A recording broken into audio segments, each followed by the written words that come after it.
Hello students, commerce world Hazaribagh में अब arts की भी पढ़ाई क्लास 12th और क्लास 11th की होने जा रही है। तो जो बच्चे ऑनलाइन में देख रहे हैं, अगर वो कॉमर्स के साथ के अलावा आर्ट्स में क्लास 11th और क्लास 12th की पढ़ाई करना चाहते हैं तो उसके लिए कॉमर्स वर्ल्ड हजारीबाग के साथ जुड़ सकते हैं। कॉमर्स वर्ल्ड हजारीबाग आपको आर्ट्स में झारखंड एकेडमिक काउंसिल के सिलेबस के हिसाब से क्लास स्टार्ट कर दिया है, और जो कि हम लोग पहले भी प्रॉमिस कर चुके थे कि हम लोग स्टार्ट करेंगे। और ये देखिए, क्लास 12th का हम लोग पढ़ रहे हैं हिस्ट्री, और हर सब्जेक्ट जो आपके 8 सब्जेक्ट में आते हैं, चाहे हिस्ट्री हो, चाहे ज्योग्राफी हो, चाहे पॉलिटिकल साइंस हो, चाहे इकोनॉमिक्स हो, चाहे इंग्लिश हो, हर सब्जेक्ट का सिस्टमैटिक रूटीन वाइज क्लास चलेगा। क्लास के साथ साथ क्या क्या सुविधाएं मिलेगी ये पहले भी मैं अनाउंस कर चुका हूं, फिर मैं एक बार बता दूं कि क्या क्या सुविधाएं आप लोगों को मिलेगी क्लास के साथ साथ, जिसका फ़ायदा आप ले सकते हैं। तो सबसे पहला हम लोग को लाइव क्लास मिलेगा, रिकॉर्डेड वीडियो मिलेगा, सारा का सारा क्लास का रिकॉर्डेड वीडियो मिलेगा, पीडीएफ नोट्स मिलेगा जो आपके सामने दिख रहा है, हर चैप्टर का, हर यूनिट का पीडीएफ नोट्स मिलेगा, एमसीक्यू क्वेश्चन मिलेगा जो कि आपको एग्ज़ाम में एमसीक्यू भी देना है, और सब्जेक्टिव क्वेश्चन हम लोग अलग से देंगे। सब्जेक्टिव क्वेश्चन आंसर हम लोग अलग से बना के देंगे, सब्जेक्टिव क्वेश्चन आंसर हम लोग अलग से बना देंगे। चैप्टर बाय चैप्टर एमसीक्यू रहेगा, चैप्टर बाय चैप्टर आपका, मतलब हर एक चैप्टर का लाइव क्लास, एक चैप्टर का रिकॉर्डेड वीडियो, एक चैप्टर का पीडीएफ नोट्स, एक चैप्टर का एमसीक्यू नोट्स, और उसी चैप्टर का सब्जेक्टिव नोट्स रहेगा। साथ ही साथ उस चैप्टर का टेस्ट भी आपको मिलने वाला है। और ये सारे जो फैसिलिटीज़ मिलने वाले हैं वो कॉमर्स वर्ल्ड हजारीबाग के एप्लीकेशन के ऊपर मिलने वाले हैं। तो अगर आप इंटरेस्टेड हैं तो इस नंबर पे फ़ोन करके आप ज्वाइन कर सकते हैं 9771580632 पर। और पहले भी मैंने अनाउंस कर दिया था कि मैं स्टार्ट करूंगा, और साइंस के लिए भी मैं लेकर आ रहा हूं। थोड़ा सा इंतज़ार करना है, जो साइंस के कैंडिडेट उनके लिए, साइंस के लिए भी सारे सब्जेक्ट का पूरा ग्रुप लेकर आ रहे हैं। लेकिन जब भी लेकर आएंगे तो पूरे सीरीज़ के साथ, कोई कंटेंट में किसी तरह का कोई कॉम्प्रोमाइज़ नहीं करेंगे। आपको ये सारी सुविधाएं मिलेगी मेरे एप्लीकेशन के ऊपर, और हर सब्जेक्ट का। और फ़ी मात्र 1000 रुपये पर सब्जेक्ट होगा आपका। इसका मतलब अगर आप 4 सब्जेक्ट के लिए ज्वाइन करते हैं तो 4000 पूरे साल का, जिसमें आपको ये सारे क्लासेस फ्री मिलेंगे। टेस्ट आपको हर यूनिट का, अगर एक हिस्ट्री में मान लेते हैं कि अगर 12 यूनिट है तो 12 टेस्ट मिलेगा आपको, और एक टेस्ट में 40 क्वेश्चन। तो अगर 12 यूनिट भी है और 40 क्वेश्चन के हिसाब से अगर आप तैयारी करते हैं तो 12 × 40 कर दीजिए तो 480 MCQ क्वेश्चन तो ऐसे ही ठीक हो जाएगा। उसके अलावा हम लोग एक और काम कराएंगे, ये तो आपको हम क्लास में सुविधा दे देंगे, एक सुविधा हम आपको फ्री दे देंगे कि जो प्रीवियस ईयर में क्वेश्चन पूछा गया 5 साल में, वो 5 साल का सारा क्वेश्चन आंसर हम लोग यहाँ करने वाले, पूरा 5 साल का प्रीवियस ईयर का क्वेश्चन और आंसर हम लोग करवा देंगे उसको। ये सारी सुविधाएं आपको मिल जाएगी अगर आप मेरे साथ ऑनलाइन जुड़ते हैं। तो अगर आप ऑफलाइन भी पढ़ना चाहते हैं तो commerce world Hazaribagh Matwari petrol pump के पास आप यहाँ भी आके ऑफिस में कांटेक्ट कर सकते हैं ऑफलाइन बैच के लिए। ऑफलाइन या ऑनलाइन दोनों के लिए फ़ीस सेम है। अगर आप ऑफलाइन पढ़ना चाहते हैं तो भी 1000 पर पेपर है, और अगर ऑनलाइन करना चाहते तो भी 1000 पर पेपर है। कहीं भी बैठ के झारखंड में किसी भी कोने से आप आराम से पढ़ाई कर सकते हैं। लाइव क्लासेस में किसी तरह का दिक्कत नहीं होने वाला है। उसके लिए आपको कॉमर्स वर्ल्ड हजारीबाग को कांटेक्ट कर लेना इस नंबर पे, और आपको सारी सुविधाएं मिलेगी। अब आज आपको पढ़ाने वाले हिस्ट्री, तो सर से पढ़िए अब हिस्ट्री, और देखिए चैप्टर 1 के अंदर आपको क्या क्या कंटेंट दिया गया और कैसे पढ़ाई होती है। तो एक डेमो क्लास के तौर पर सर दे रहे हैं आपको ये सारी सुविधाएँ। फिर मैं बता दूँ, ऑन रिकॉर्ड है, ये वीडियो में रहेगा। एक भी सुविधा अगर कम हुआ तो आप मुझे बता देना, सारी सुविधाएं आपको मिलने वाली। तो चलिए सर से पढ़ लीजिए, आप हिस्ट्री लीजिए सर।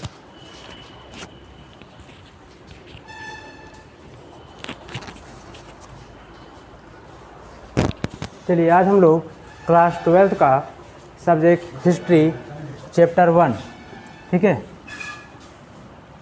चैप्टर 1 में जो है वो है हड़प्पा सभ्यता, ठीक है। तो ये जो हड़प्पा सभ्यता है वो एक भारत की सभ्यता है, ठीक है। इसी तरीके से विश्व में अन्य सभ्यताओं का भी विकास हुआ, जैसे मेसोपोटामिया की सभ्यता, मिस्र की सभ्यता, सुमेर की सभ्यता, चीनी सभ्यता। इसी तरीके से अलग अलग देश में अलग अलग समय में अलग अलग सभ्यता का विकास हुआ। उसी तरीके से भारत में भी हड़प्पा सभ्यता का विकास हुआ था, ठीक है।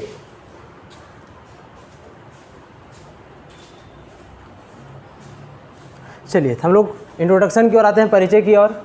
सिंधु घाटी के तट पर स्थित सिंधु घाटी सभ्यता विश्व की, ठीक है, 4 आरंभिक सभ्यताओं में से एक थी। यानी 4 सभ्यता थी, उसी सभ्यता में से भारत भी एक सभ्यता थी, जिसमें से मेसोपोटामिया की सभ्यता, सुमेर की सभ्यता, बेबीलोन की सभ्यता, असीरिया की सभ्यता, ठीक है।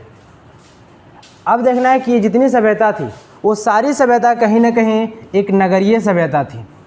ठीक है। अब क्या था कि यहाँ पर जो सभ्यता का विकास हुआ, चाहे किसी भी सभ्यता का विकास हो, वो ज़्यादातर सभ्यता का विकास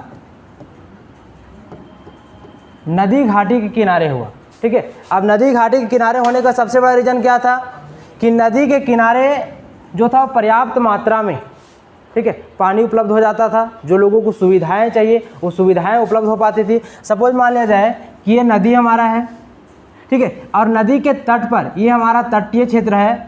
इस तटीय क्षेत्र पर जो था वो शहर बसा हुआ था, यहाँ पे लोग रहते थे, ठीक है। और जब वर्षा होती थी, बारिश होती थी, ठीक है, तो बारिश के समय में ये जो नदी का जो जल स्तर जब बढ़ता था, ये जो मैदानी इलाका था, ठीक है, इस मैदानी इलाका में पानी का जमाव क्या होता था कि बहुत दूर तक फैल जाता था, ठीक है। तो जब फैल जाता था और जब बारिश समाप्त हो जाती थी, तो बारिश समाप्त होने के बाद जब इस भूमि पर, ठीक है, जब चाहे वो हड़प्पा वासी हो, मेसोपोटामिया वासी हो, चाहे किसी भी सभ्यता के वासी हो, ठीक है, जब इस भूमि पर कृषि कार्य करते थे तो जितना उम्मीद नहीं करते थे, ठीक है, उससे कहीं ज़्यादा फसल का उत्पादन होता था, ठीक है। और जब फसल का उत्पादन होता था तो जितना अपने उपयोग भर यानी जितना उनकी ज़रूरत होती थी उस ज़रूरत भर अपने पासों रख लेते थे, बाकी वो क्या करते थे, व्यापार करते थे, ठीक है।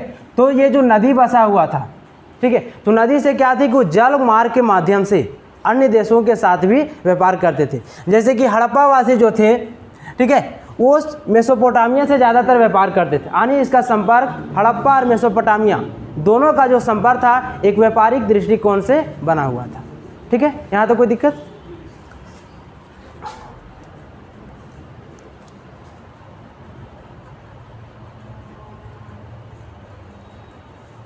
चलिए अब आगे देखते हैं। चूंकि पुरातात्विक, ठीक है, द्वारा सर्वप्रथम हड़प्पा नगर की खोज की गई थी, इसीलिए इसे हड़प्पा सभ्यता भी कहा जाता है, ठीक है। तो देखिए हड़प्पा सभ्यता का वाकई में जो खोज किया गया था वो 1826 ईस्वी में, ठीक है, इसकी खोज की गई थी। लाहौर से कराची के बीच में जब रेलवे ट्रैक को बिछाया जा रहा था तो उसी रेलवे ट्रैक को बिछाने के दरमियान में, ठीक है, कुछ अवशेष प्राप्त हुए थे, ठीक है। जब अवशेष प्राप्त हुए तो उस अवशेषों का, ठीक है, खुदाई किया गया और खुदाई के दरमियान में बहुत सारे क्या हुए कि अवशेष प्राप्त हुए। उसके बाद धीरे धीरे अन्य सभ्यताओं का, जैसे कि हड़प्पा के पश्चात पुरातत्वविद ने इस सभ्यता के अन्य नगरों की खोज की, जैसे कि मोहनजोदड़ो, चान्होतड़ो, लोथल, कालीबंगा, रंगपुर, रोपड़, आलमगीरपुर इत्यादि अनेक नगर की खोज की गई, ठीक है। और ये जो हड़प्पा नगर बसा हुआ था वो एक त्रिभुजाकार, ठीक है, पूरी सभ्यता जो था वो त्रिभुजाकार आकार में फैली हुई थी, ठीक है।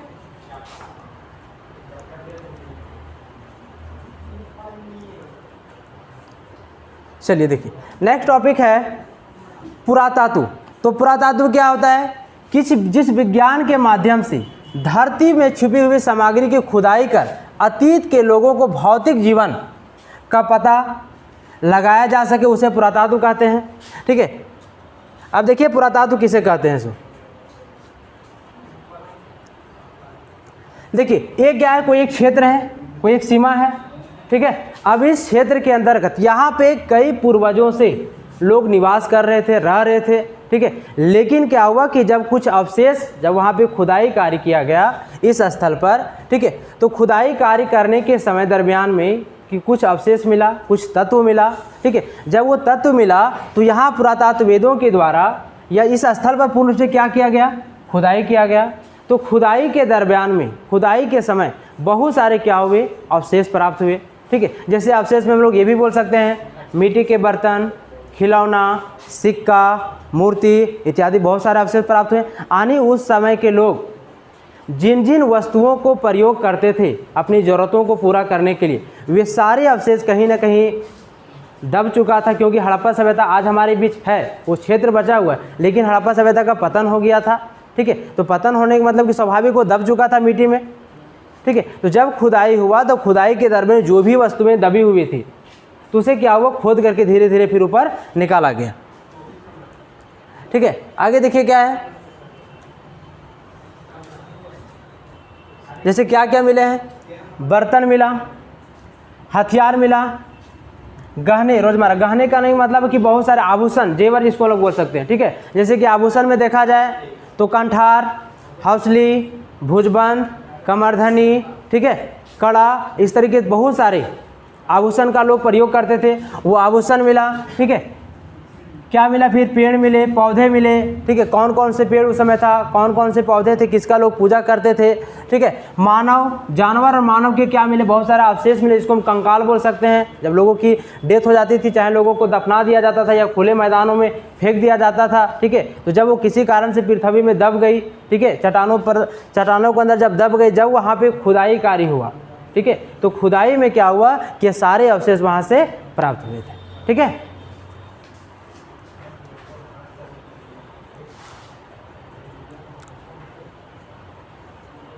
अब देखिए नेक्स्ट टॉपिक है हड़प्पा सभ्यता की खोज की कहानी। यानी हड़प्पा सभ्यता की खोज की कहानी कैसे प्रारंभ हुआ, कब खोजा गया, किनके द्वारा खोजा गया, और इस खोज की कहानी में किन किन लोगों ने अपना महत्वपूर्ण योगदान या भूमिका निभाए थे, ठीक है।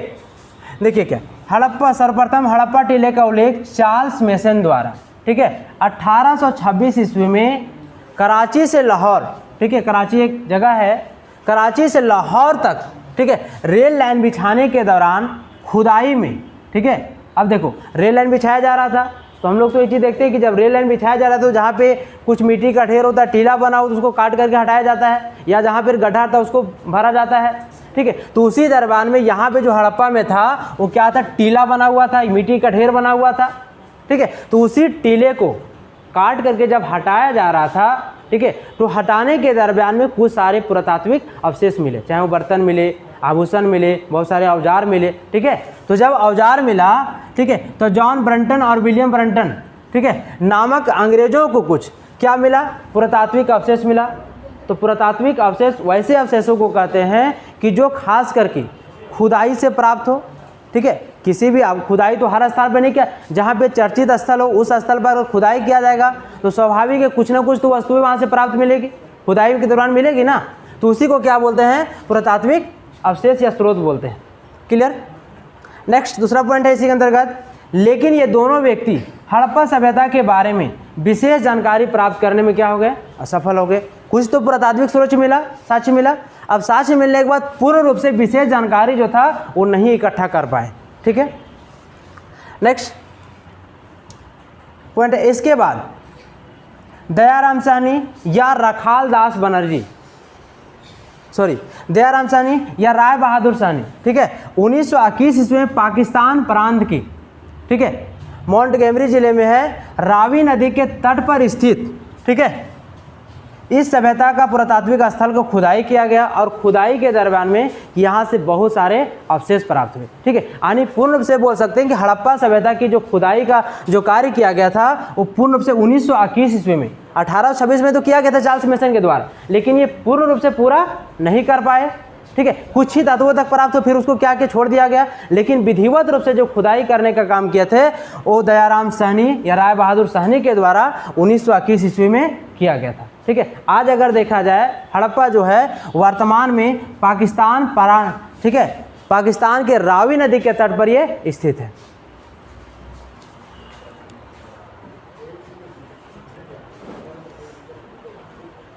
चलिए नेक्स्ट है, इसके बाद 1922 ईस्वी में रखाल दास बनर्जी ने मोहनजोदड़ो की खोज की, ठीक है। यह स्थल पाकिस्तान के सिंध प्रांत के लरकाना जिला में सिंधु नदी के तट पर स्थित है और ये मोहनजोदड़ो था वो हड़प्पा सभ्यता का सबसे बड़ा शहर था, ठीक है।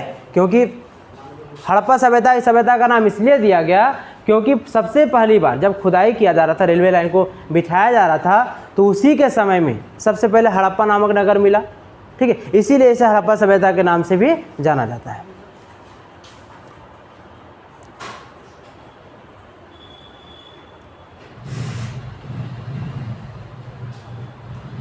अब देखिए क्या है, इस प्रकार हड़प्पा सभ्यता का उद्भव हुआ और फिर यहाँ से अलग अलग समय में अनेक नगरों की खुदाई हुई जहाँ से भिन्न भिन्न प्रकार के क्या हुए अवशेष प्राप्त हुए, जैसे कि हड़प्पा से मोहनजोदड़ो, लोथल, कालीबंगा, धौलावीरा, रंगपुर, बनावली इत्यादि बहुत सारे नगर प्राप्त हुए। तो अलग अलग नगर से जिन जिन नगरों में जिस वस्तुओं का प्रयोग किया जा रहा था वे सारे नगरों की जब अलग अलग समय में खुदाई किया गया तो अलग अलग अवशेष वहाँ से क्या हुए कि प्राप्त हुए। ठीक है, देखिए ये हड़प्पा सभ्यता की खोज की कहानी है। ठीक है, ये जो है एक शहर बसा हुआ है, देख रहे किस तरीके से शहर बसा हुआ है, इस आकार में क्या था कि शहर बसा हुआ है। ठीक है, और ये जो पिक्चर आपको दिख रहा है, ठीक है, इस पिक्चर में एक मुख्य रूप से जब बताया तो आगे पढ़ना आप लोग को स्नानागार। ठीक है, तो ये था एक तरीके से स्नानागार का रूप था। अब यहाँ पे लोग क्या करते थे, ये स्नानागार जो हम लोग देखे थे वो दोनों, ठीक है, एक प्रत्येक के घर में होता था और एक घर से यानी शहर से बाहर होता था, जो किसी न किसी सार्वजनिक रूप में किसी प्रकार के अनुष्ठान कार्यों में इसका लोग प्रयोग करते थे। ठीक है, इसका पूर्व और पश्चिम, इधर भी सीढ़ी था, पूर्व और पश्चिम दोनों की ओर क्या था, उतरने के लिए सीढ़ियाँ बनाई गई थी। ठीक है, यही जस्ट आकार है। ठीक है, अब क्या होता था कि यहाँ पर देखिए कितनी विकसित सभ्यता थी। ठीक है, यहाँ पे दोनों ओर उतरने के लिए सीढ़ी बनाई गई थी। उसके बाद इस स्थल पर जो था नीचे जो फर्श था, निचली जो फर्श था उस फर्श को क्या किया गया था, पक्की ईंटों से, ठीक है, ढाला गया था, सीमेंटेड किया गया था या फिर ईंटों का यहाँ पे बिछा दिया गया था। ऐसा इसलिए किया गया था कि ताकि जब अधिक संख्या में लोग यहाँ पे स्नान करने के लिए जाएंगे तो स्वाभाविक है पानी गंदा हो जाएगा, खराब हो जाएगा ना। ठीक है, तो यहाँ से फिर क्या होता था कि किया गया था, उसके बाद यहाँ पे जो था एक छिद्र छोड़ा जाता था जिससे वो पानी कुआं जो स्नानागार था उस स्नानागार से पानी जब गंदा हो जाता, नष्ट हो जाता था, उसको बाहर किया जा सके। ठीक है, और फिर क्या होता था, पुनः यहाँ पे जो था एक स्थल पर कुआं होता था, उस कुआं की सहायता से पुनः इसमें साफ पानी फिर भरा जाता था। ठीक है,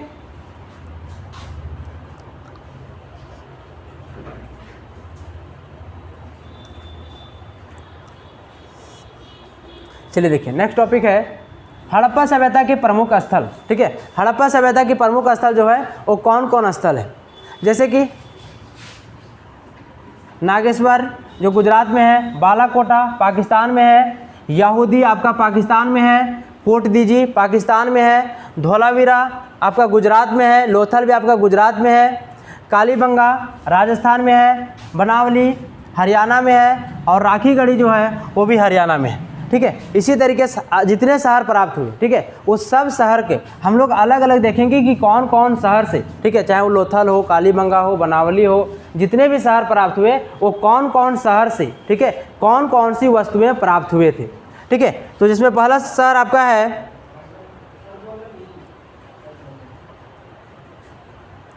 हड़प्पा शहर।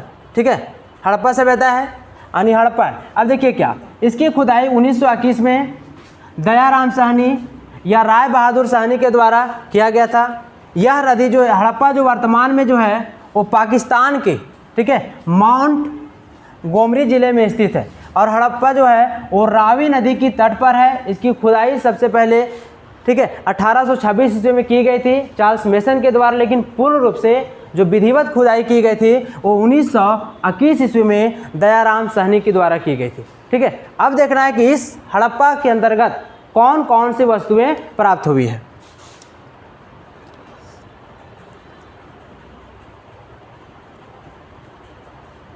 देखिए पहला वस्तु जो है कुम्हार का चाक। ठीक है, यानी कुम्हार का चाक प्राप्त हुआ, तो इससे तो साफ स्पष्ट हो जाता है कि उस समय जो लोग थे वो मिट्टी का बर्तन बनाते थे। देखिए मिट्टी का बर्तन भी यहाँ पे है जिसको मृद भांड बोला जाता है। ठीक है, तो आज इस तरीके से कुम्हार जो है वो अपनी गीली मिट्टी एक चाक के माध्यम, चक्का के माध्यम से मिट्टी को अनेक प्रकार की संरचना में ढालता है वो। ठीक है, ये भी वहाँ प्रचलन में था। नेक्स्ट क्या है, श्रमिक आवास। श्रमिक आवास कहने का मतलब है कि लोगों को रहने के लिए, ठीक है, आवास थे, आवास कहने का मतलब घर। ठीक है, अन्नागार। अन्नागार जैसे कि प्रत्येक जब घर बनाया जाता था तो उस प्रत्येक के घरों में एक स्पेशल अन्नागार होता था जिसमें वो, जिसको भंडार घर भी बोला जा सकता है। ठीक है, जिसमें वो क्या करते थे, अनाज रखने का काम करते थे। मातृ देवी की मूर्ति मिली है। ठीक है, मातृ देवी कहने का मतलब उस समय मूर्ति पूजा का प्रचलन था। लोग देवी देवताओं में क्या करते थे कि विश्वास करते थे। ठीक है, लेकिन वहाँ से देखा जाए कि मातृ देवी की मूर्ति के साथ साथ मंदिर का कोई अवशेष नहीं मिला।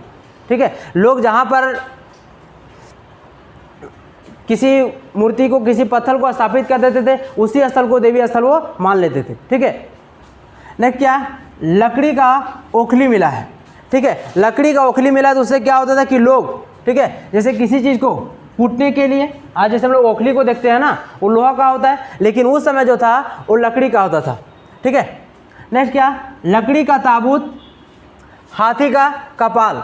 अब देखिए, लकड़ी का ताबूत मिला और हाथी का कपाल मिला। हाथी का कपाल जो था, आज जैसे हम लोग तराजू का प्रयोग करते हैं, वस्तुओं को तौलने के तराजू का प्रयोग करते हैं ना, तो क्योंकि हाथी का जो दांत था वो बहुत ज़्यादा बड़ा होता था, ठीक है, तो उसको क्या करते, दोनों तरफ रस्सी से बांध करके उसको एक तरीके से वस्तुओं को तौलने या नापने के लिए उसका प्रयोग करते थे, ठीक है। स्वास्तिक चिन्ह मिला। आज हम लोग स्वास्तिक देखते हैं किस तरीके से आकार से होता है ना, तो ये स्वास्तिक आकार चिन्ह भी उस समय प्रचलन में था, ठीक है। RH-37 कब्रिस्तान मिला। अब देखिए, कब्रिस्तान कहने का मतलब है कि उस समय जब लोगों की डेथ हो जाती थी, मृत्यु हो जाती थी, तो कहीं ना कहीं लोगों को कब्रिस्तान में क्या दफन कर दिया जाता था, ठीक है। ये साक्ष्य मिला है, ठीक है। तांबे की मुहर मिला है, ठीक है। अब मुहर जैसे आज हम लोग क्या बोलते हैं, उसको अष्टाम बोलते हैं, ठीक है, लेकिन वो मुहर मिला, मुहर जो मिला था वो बेलनाकार मिला था, इस तरीके से मुहर मिला था। जैसे बेलनाकार, जैसे हम लोग उसको आराम से, जैसे इस तरीके से बेलनाकार है, जैसे पेन है बेलनाकार आकार में है, इसको आराम से इस तरीके से करते थे तो वो क्या होता था, गोल होता था, घूमता था, तो वो आकार में पेपर में या किसी चीज़ में वो छप जाता था। आज हम लोग गोल अष्टाम मारते, हम लोग इस तरह से मारते हैं, लेकिन वो आकार था इस तरीके से, उसको घुमाते थे तो वो क्या होता था, उस पर छप जाता था। क्लियर। आगे क्या है, जौ गेहूँ की भूसी मिली, ठीक है। आनी उस समय लोग कृषि कार्यों से प्रचलन में था, उसके बारे में लोग, चाहे वो जौ हो या गेहूं हो, ठीक है, मटर, तिल की खेती की प्रमाण मिला। आनी ये सब फसल के बारे में वे सब लोग अच्छे तरीके से जानते थे, यानी कृषि कार्य उस समय प्रारंभ हो चुका था, ठीक है। अब देखिए क्या है, यहाँ पे देखिए आभूषण है, ठीक है, जैसे कि आभूषण बताए थे ना अभी, कंठार, अंगूठी, कड़ा, ठीक है, तो सारे आभूषण यहाँ पे मिला, ठीक है। एक मुहर मिला, जो मुहर बनाया हुआ था। एक बाट मिला, बाट मतलब कि जो वस्तुओं को जब तौलते थे, जब वस्तु को जब तौलेंगे ना, तो कैसे तौलेंगे, कितना हुआ वो, आज हम लोग 100 ग्राम 200 ग्राम 1 केजी तोलते हैं ना, उस तरीके से बाट मिला, ठीक है।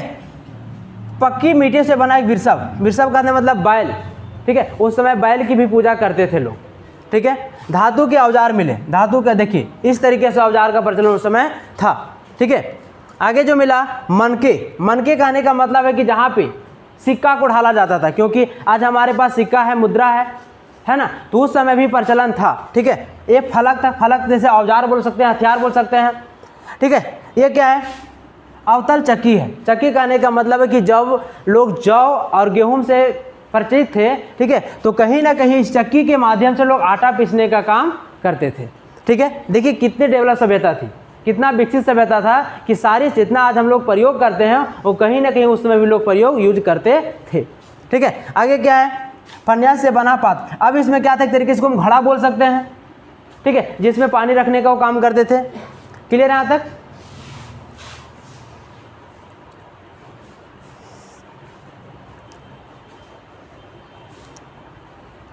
चलिए नेक्स्ट दूसरा पॉइंट है मोहनजोदड़ो, ठीक है।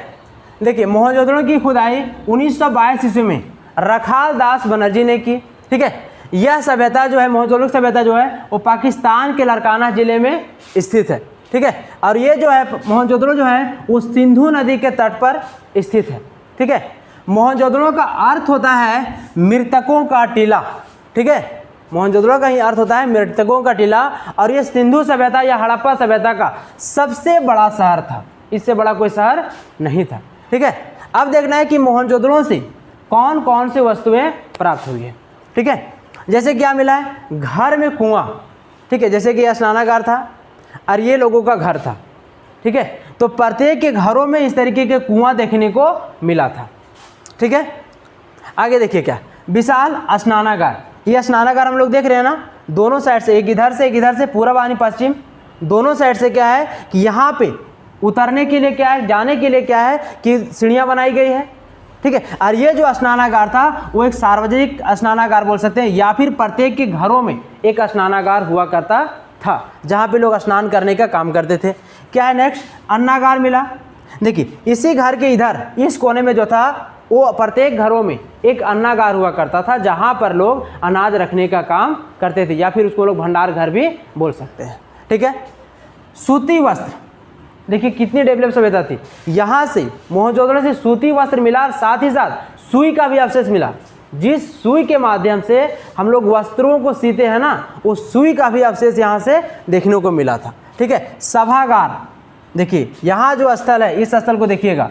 यहाँ पे जो था वो जब किसी प्रकार के कार्य करते थे तो एक सभा करते थे, मीटिंग करते थे, तो एक सभागार भी मिला है। इसको आज हम लोग बोलते हैं कि कहीं बैठ करके इकट्ठा होते हैं जहाँ लोग। ठीक है, कांसे की नर्तकी। ठीक है, कांसे की नर्तकी कहने का मतलब कि कांसे को कुछ नर्तकी कहने का मतलब नृत्य करती हुई। ठीक है, नृत्य करती हुई बहुत सारी महिला, ठीक है, महिला पुरुष जो नृत्य करती थी, नाच गान करती थी, उसका भी कुछ ना कुछ चित्र वहाँ से मिले हैं जो कांसे का बनाया गया था। ठीक है, मूर्ति मिला, पानी का जहाज मिला। ठीक है, तो पानी का जहाज मिला, स्वाभाविक है कि इस पानी का जहाज का लोग क्या करते होंगे, अंतर्राष्ट्रीय या फिर राज्य स्तर पर व्यापार करने का काम करते होंगे, क्योंकि जहाज का दूसरा तो काम नहीं कर सकते हैं। ठीक है, गाड़ी का पहिया मिला।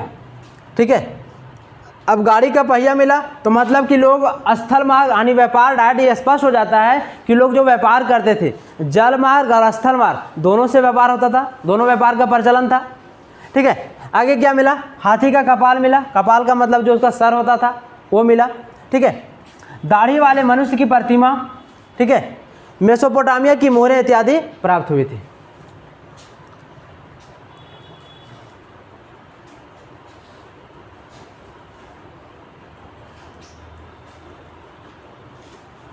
चलिए नेक्स्ट थर्ड नंबर है लोथल। ठीक है, इसकी खुदाई 1957-58 ईस्वी में SR राव के द्वारा किया गया था। ठीक है, यह जो है वो भोगवा नदी के किनारे क्या है स्थित। भोगवा नदी जो अगर देखा जाए वर्तमान में लोथल जो है वो गुजरात में स्थित है। ठीक है, गुजरात यानी भारत में। ठीक है, अब देखना है क्या लोथल से कौन कौन सी वस्तुएं प्राप्त हुई है। तो पहला है फारस की मोहरें। अब फारस की मोहरें कहने का मतलब है कि लोग अंतर्राष्ट्रीय व्यापार करते होंगे, तब तो आखिर फारस से या फिर अन्य किसी देश से यहाँ पे कुछ मोहर आए। ठीक है,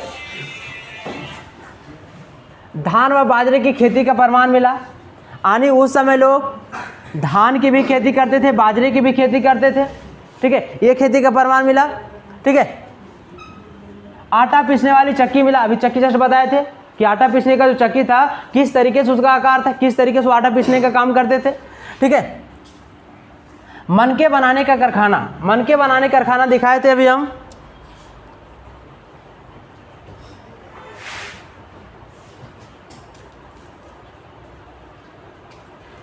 देखिए ये है मनके। ठीक है, इसी को बोलते हैं मनके। यानी मनके में अनेक प्रकार का जरूरत वाले वस्तुएं बनाना, औजार बनाना, या फिर एक प्रकार से बोल सकते हैं कि वहाँ पे जो सिक्का होता था, जो मुद्रा प्रचलन में था, उसको लोग कहीं ना कहीं बनाने का काम करते थे।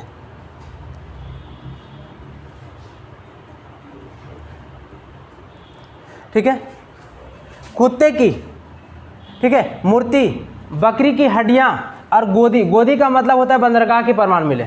अब देखिए बंदरगाह रियल में वहाँ से जो मिला, वो बंदरगाह का मुख्य काम क्या था सो। ठीक है, बंदरगाह देखिए ये जो स्थल दिख रहा है आपको, ठीक है, इस स्थल पर लोग क्या करते थे कि बंदरगाह वैसे स्थल को कहा जाता है जहाँ पर जब कोई विदेशी नाव आता है या फिर यहाँ से कुछ वस्तुओं को लाद करके विदेश भेजा जाता है, तो जिस स्थल पर नाव को खड़ा किया जाता है और वस्तुओं को खाली किया जाता है या लादा जाता है, उसी स्थल को बंदरगाह के नाम से जाना जाता है। ठीक है, तो लोथल जो था वो बंदरगाह के लिए काफ़ी ज़्यादा प्रसिद्ध था। ठीक है, यानी वस्तुओं का जो व्यापार होता था, क्योंकि ये नदी घाटी किनारे बसा हुआ था। ठीक है, और लोथल जो था वो भोगवा नदी किनारे बसा हुआ था। ठीक है, तो यहीं से इसी जो स्थल है, इसी स्थल से क्या करते थे, वो वस्तुओं का आयात और निर्यात करते थे। और इस स्थल पर क्या होता था कि आगे जो है यहाँ पे नाव जो होती थी वो खड़ी होती थी। ठीक है, क्योंकि हर स्थल पर नाव को हम लोग खड़ा नहीं कर सकते हैं ना, उसके लिए तो कोई स्थान, निश्चित स्थान होना चाहिए। ठीक है, वहाँ पे सुविधाएं होनी चाहिए। ठीक है,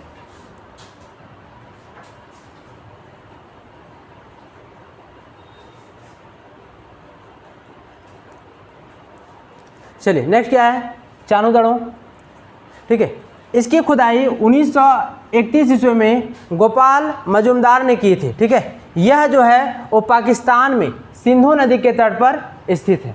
ठीक है, आगे क्या है कि चानूदड़ों से प्राप्त वस्तुएं, यानी चानूदड़ों से कौन कौन सी वस्तुएं जो है वो प्राप्त हुई थी।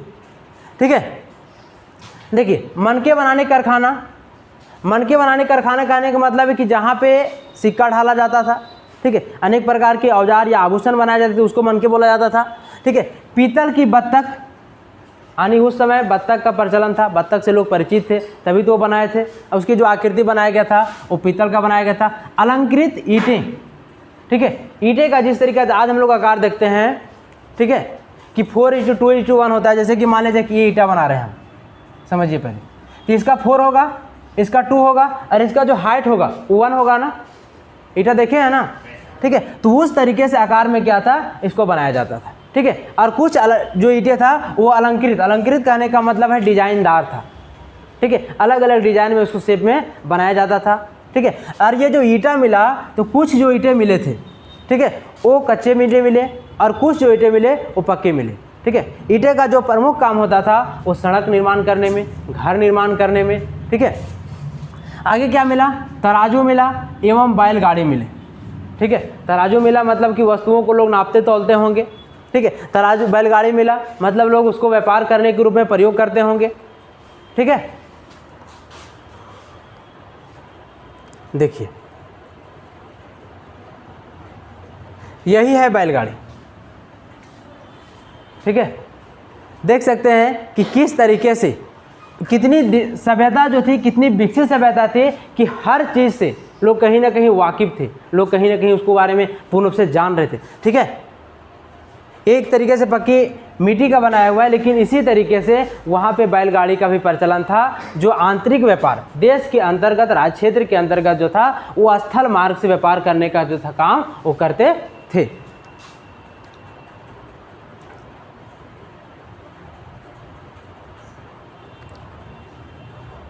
ठीक है, नेक्स्ट है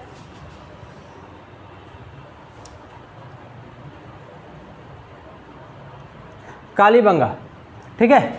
कालीबंगा जो है वो राजस्थान में सरस्वती नदी के किनारे स्थित था, ठीक है। इसकी खुदाई बी के थापड़ ने, ठीक है, एवं बी लाल ने 1953 ईस्वी में इसकी खुदाई की थी, ठीक है। अब देखना है कि क्या कि कालीबंगा से कौन कौन से वस्तुएं प्राप्त हुए थे, ठीक है। तो पहले क्या मिला, अग्निकुंड मिला। अब देखिए अग्निकुंड मिला तो इससे साफ स्पष्ट हो जाता है कि जब लोग यज्ञ करते थे तो कहीं ना कहीं अग्निकुंड कहने का मतलब लास्ट में जब हवन करते थे लोग, ठीक है, तो वो अग्निकुंड के माध्यम से वो करते थे, ठीक है। यानी उस समय यज्ञ करने की प्रथा प्रचलन में थी, पूजा पाठ में लोग विश्वास करते थे। क्या मिला, बेलनाकार मोहरे मिला, ठीक है, तांबे के बैल की मूर्ति मिली, लकड़ी की नाली मिली, ठीक है। और सबसे बड़ी चीज़ क्या मिला कि यहाँ से जुते हुए खेत का क्या मिला, साक्ष्य मिला था, ठीक है। और ये एवं भूकंप के प्राचीनतम प्रमाण मिले। देखिए ये जो है आगे पीछे हो गया इसको,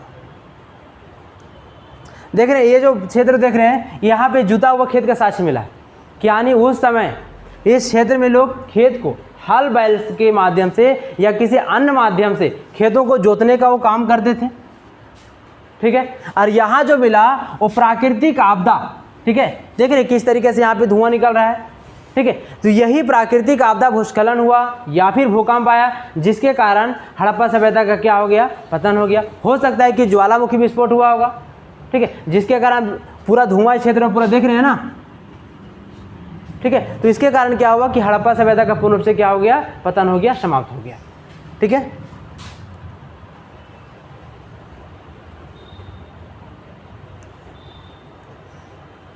चलिए नेक्स्ट टॉपिक है बनावली, ठीक है। इसकी खुदाई रविंद्र सिंह बिष्ट ने 1974 ईस्वी में की थी, ठीक है। यह रंगोई यानी बनावली जो है वो रंगोई नदी के किनारे, ठीक है, हरियाणा में क्या है, स्थित है, ठीक है। अब देखना है कि यहाँ से कौन कौन से वस्तुएं प्राप्त हुई बनावली से, ठीक है। तो यहाँ से प्राप्त हुए चक्राकार अंगूठियाँ, ठीक है। देखिए ये अंगूठी का आकार है ना। तो इस तरीके से वहाँ जो थी अंगूठियाँ प्राप्त हुई चक्राकार, ठीक है। नाक व कान की बालियाँ देखिए मिल रहा है ना, ठीक है। नाक व कान की बालियाँ, मछली पकड़ने का कांटा भी प्राप्त हुआ था, ठीक है। यानी ये जो था वो मछली पकड़ने का कांटा था, ठीक है। एवं मिट्टी के बने क्या मिले, बहुत सारे खिलौने मिले थे, देख रहे ना। ये सारा जो है वो मिट्टी का कहीं ना कहीं खिलौना बना हुआ था, तो सोचिए कितना डेवलप सभ्यता था कि जितना औजार की बात करते हैं हम लोग या फिर आभूषण की बात करते हैं, सारे आभूषण यहाँ पे मिल रहा है ना, ठीक है।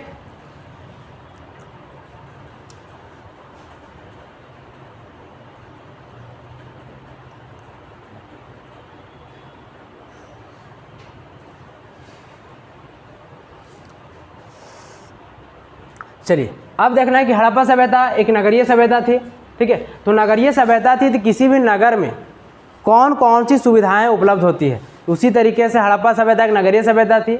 तो इस सभ्यता के अंतर्गत कौन कौन सी सुविधाएं यहाँ पे उपलब्ध थी। आखिर किसी को डायरेक्ट नगरीय सभ्यता नहीं बोल सकते हैं ना, क्योंकि सुविधा को देखना पड़ेगा, ठीक है। तो हड़प्पा संस्कृति की सर्वप्रमुख विशेषता इसकी नगर नियोजन है, ठीक है। हड़प्पा एवं मोहनजोदड़ो की खुदाई में पूर्व तथा पश्चिम में 2 टीले मिले थे।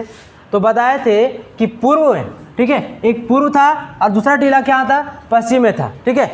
पूर्वी टीला पर क्या बसा हुआ था, नगर बसा हुआ था, ठीक है। अब जो नगर बसा हुआ था, देखिए यहाँ पे जो पूर्वी टीला में नगर बसा हुआ था, इस टीला में जो ज़्यादातर वर्ग के लोग रहते थे वो अमीर वर्ग के लोग रहते थे, ठीक है। अमीर वर्ग के लोग, धनी वर्ग के लोग या राजा परिवार के लोग यहाँ पे निवास करते थे, ठीक है। आगे क्या है, तथा पश्चिमी टीलों पर दुर्ग बसा हुआ था, ठीक है, जहाँ कुछ शासक वर्ग के लोग रहते थे, ठीक है। प्रत्येक दुर्ग में, ठीक है, या दुर्ग के बाहर निचले स्तर पर ईंटों के मकान बना हुआ था, ठीक है। ईंटों का मकान जहाँ पर निम्न स्तर के लोग रहते, जहाँ जैसे गरीब, आज हम लोग देखते हैं कि हमारे समाज में देखा जाए तो 3 स्तर के लोग पाए जाते हैं, प्रथम, द्वितीय और तृतीय, ठीक है। तो जो प्रथम स्टेज के लोग होते हैं वो एक तरीके से दुर्ग में चारों तरफ से उनके जो दुर्ग बनाया जाता था, जैसे कि मान लिया जाए कि एक घर बनाया जाता था, ठीक है, इसकी चारों तरफ से चारदीवारी की जाती थी और एक मुख्य रामार्ग होता था, रास्ता होता था, वहाँ पे लोग रहते थे, ठीक है। यानी चारदीवारी के अंदर रहते थे। उससे जो मिडिल कम्युनिटी थोड़ा सा, यानी उससे जो लोवेस्ट वर्ग के लोग रहते थे वो कहाँ रहते, पश्चिमी टीला में रहते थे, ठीक है। अब उससे और जो यानी जो प्रत्येक दिन मजदूरी करने वाले लोग थे, जो मजदूरी करके कमाते खाते थे, वो क्या करते, दुर्ग के नीचे, ठीक है, निचले स्तर पर क्या था कि कुछ ईंटों का घर बना हुआ था, वहाँ पर वो क्या करते थे, रहने का काम करते थे, ठीक है। जहाँ सामान्य वर्ग के लोग रहते थे, जहाँ यानी उनकी जो स्थिति थी वो ज़्यादा ना गरीब था ना ज़्यादा अमीर था, यानी मजदूरी करके, ठीक है, वो या कृषि करके अन्य किसी कार्य के करके दूसरे घरों में जाकर काम करके अपना जीवन यापन करने का काम वो करते थे, ठीक है। नगरों के दुर्ग ऊंची और चौड़ी दीवारों से घिरे था। जहाँ दुर्ग कहने का मतलब है कि जहाँ राजा परिवार के लोग रहते थे, बड़े धनी संपत्ति वर्ग के लोग रहते थे, उनके दुर्ग यानी जो नगर था, उस नगर को चारों तरफ से क्या, चारदीवारी से घिरा हुआ था, चारदीवारी बड़ी बड़ी दी हुई थी, ठीक है। अब देखिए यही आपका नगर है,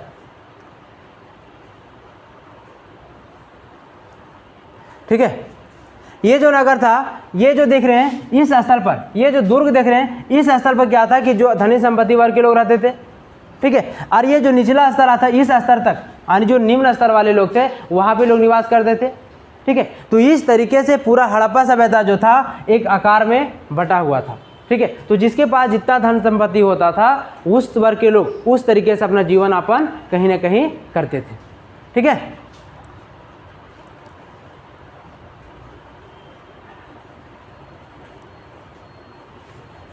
चलिए नगर नियोजन के अंतर्गत पहला पॉइंट है सड़क व्यवस्था, ठीक है। अब देखिए क्या, मोहनजोदड़ो की एक प्रमुख विशेषता उसकी सड़कें थी और प्रायः जो सड़क होती थी, क्योंकि हड़प्पा सभ्यता में कोई एक मुख्य मार्ग होता था, ठीक है, जिसको लोग मुख्य सड़क बोल सकते हैं। उसके अलावे अलग अलग छोटी छोटी क्या थी, गलियां निकली हुई थी, ठीक है।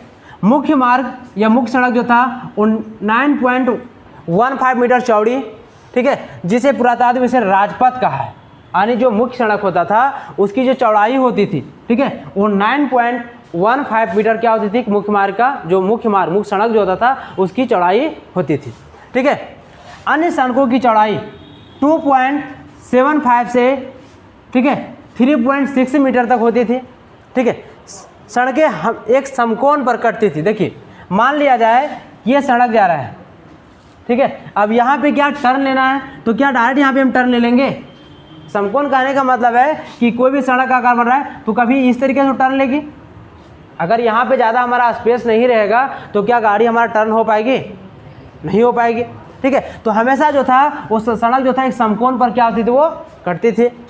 ठीक है, जिसके छोटे छोटे सड़क या गली निकली। तो अब देखिए, कहने का मतलब है कि इस पिक्चर को थोड़ा सा देख लीजिए। ठीक है, मान लिया जाए कि ये मुख्य मार्ग था। ठीक है, अब मुख्य मार्ग होगा और उससे अगर छोटी छोटी गलियां नहीं निकली रहेगी, जिसको लोग गली बोल सकते हैं या पतला सड़क बोल सकते हैं। ठीक है, जिसकी आकार 2.75 से लेकर के 3.60 मीटर तक था। ठीक है, अगर ये अलग अलग भाग में नहीं बटेगा तो क्या शहर बस पाएगा? क्योंकि शहर बनेगा या घर उसी स्थान पे हम लोग बनाएंगे कि जहाँ पर हम लोगों को आने जाने के लिए साधन हो, सुविधाएं उपलब्ध हो। मान लिया जाए कि गली नहीं रहेगा। ठीक है, अगर गली रहे क्या हम लोग घर बना पाएंगे? नहीं बना पाएंगे। तो सिर्फ सड़क के दोनों ओर में बनाया जाएगा। ठीक है, तो जैसे कि एक सड़क होता था, और देखिए ये जो दिख रहा है वो आपको नाली दिख रहा है। प्रत्येक की सड़क के किनारे या प्रत्येक के घरों से क्या था कि एक नाली निकलता था। ठीक है, जो सड़क के किनारे क्या होता था कि एक मुख्य नाला बनाया जाता था, जिसका संपर्क हर एक घरों से, ठीक है, हर एक घर से छोटी छोटी नालियाँ जो बनाया जाता था, जो किसी के घर में सिर्फ मिट्टी को खोद करके बनाया जाता था, तो किसी के घरों में कुछ लकड़ी का नाली बना दिया जाता था। जो छोटी नालियों से निकल करके सड़क के किनारे जो नाली बनाया जाता था, उस नाली में कहीं न कहीं उसको मिला दिया जाता था। ठीक है, कोई दिक्कत?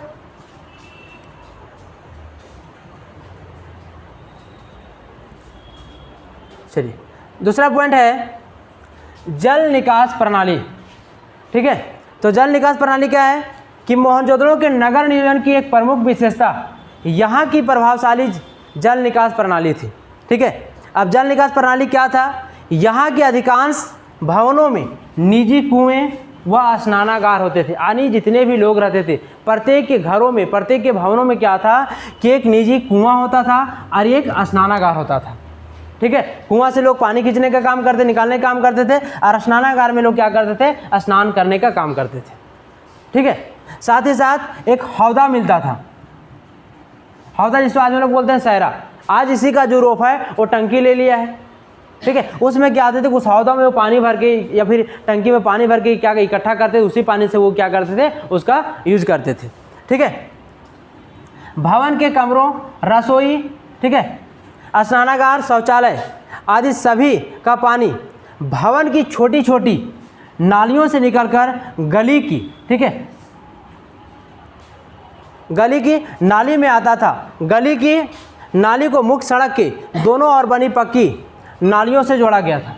ठीक है, आगे देखिएगा, मुख्य सड़क के दोनों ओर बनी नालियों को पत्थर, ठीक है, पत्थरों या शिलाओं के द्वारा ढक दिया जाता था। जैसे कि मान लिया जाए कि ये हमारा सड़क है और इधर क्या किया, दोनों तरफ नाली बना दिया गया। ठीक है, अगर इस नाली को मान लिया जाए स्लैब से हम नहीं ढकते हैं, ठीक है, तो क्या इसमें बहुत सारा सड़क का या शहर का कूड़ा कचरा उसमें जाकर जमा हो सकता है? तो जब वर्षा होगी, बारिश होगी, तो क्या इसमें पानी जाएगा? इसका सारा पानी तो हमारा सड़क के ऊपर चला जाएगा। ठीक है, और बनाने के बाद इसके ऊपर स्लैब के माध्यम से, जो पत्थर का स्लैब होता था, उस स्लैबों के माध्यम से क्या होता था, इस पर ढक दिया जाता था। ठीक है, और ढकने के बाद बीच बीच में जो था वो खाली स्थान छोड़ दिया जाता था। ऐसा इसलिए छोड़ा जाता था कि अगर उसमें गंदा या कूड़ा कचरा भर जाता है तो उसको साफ किया जा सके। ठीक है, आगे देखिए क्या, नालियों की सफाई एवं कूड़ा करकट को निकालने के लिए बीच बीच में क्या था कि खाली जगह को छोड़ दिया जाता था। ठीक है, देखिए ये आपका नाली है, समझिए पहले इस पिक्चर को। ठीक है, ये नाली है, इधर शहर बसा हुआ है। अब यहाँ से कुछ छोटी नाली निकल रहा है, देख रहे हैं आकार कुछ छोटा है, आकार छोटा है ना। ठीक है, तो इस आकार छोटी छोटी नालियों से निकल करके क्या होता था कि ये जो सड़क था, ये सड़क था, और इस सड़क के किनारे इधर भी और इधर भी दोनों और जो था क्या बड़े बड़े नाले का निर्माण कराया जाता था, जो पूरा शहर का पानी उस नाले से बह करके शहर से बाहर चला जाता था। फिर बड़े नाले छोटे या फिर नदी तालाब झील में मिल करके उस शहर से बाहर की ओर चला जाता था। ठीक है, यहाँ तक कोई दिक्कत? अब इसको हम लोग जो बचा हुआ है नेक्स्ट क्लास में देखेंगे।